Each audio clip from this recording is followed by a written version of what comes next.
চিরদিনই তুমি যে আমার ধারাবাহিকে দেখেছিলাম আমরা অপর্ণা অফিসের কাজে সার্ভে করতে কয়েকজন লোকের সাথে বেরিয়েছে। আর্য মন খারাপ করে বসে আছে। মীরাকে বলেছিল অপর্ণা কোথায় গেছে। মীরা বিরক্ত হয়ে বলেছে, অপর্ণা কোথায় গেছে সেটা জানার আমার কাজ না।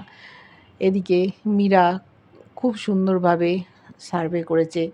প্রথম যে ওই কাজটা করছে বোঝাই যাচ্ছে না। যারা ওর সাথে ছিল তারাও খুব খুশি। শেষ পর্যন্ত ওর বাবার দোকানে সার্ভে করতে গেছে। ওর বাবাকে আগে ফোন করে জানিয়ে দিয়েছে। দুজনে মাঝে মাঝে চোখাচোখি হচ্ছে, চোখে চোখে কথা বলছে, কিন্তু ইশারা করছে তুমি এইভাবে কথা বলো না। বলেছে যে রাজনন্দিনী শাড়ির তুলনা হয় না। আমরা আগে রাজনন্দিনী শাড়িই বিক্রি করি। কালেকশান দেখিয়েছে। বলেছে যে আমার মেয়ের জন্যও কিনেছি।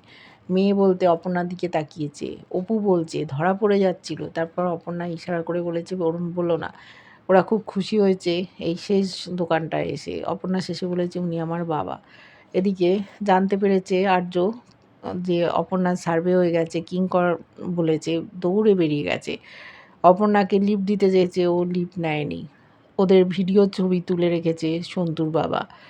অপর্ণা যে অটোতে উঠল সেই অটোতে উঠে গেল আর্য স্যার। দুজনে মিলে একটা দোকানের সামনে দাঁড়ালো ঝামেলা করতে করতে। এগরোল খাবে, কারুর খাওয়া হয়নি। অপর্ণা জানতে চেয়েছে আমি কে যে আমার জন্য আপনি এত চিন্তা করেন। আর্য চুপচাপ হয়ে গেছে, কোনো উত্তর নেই।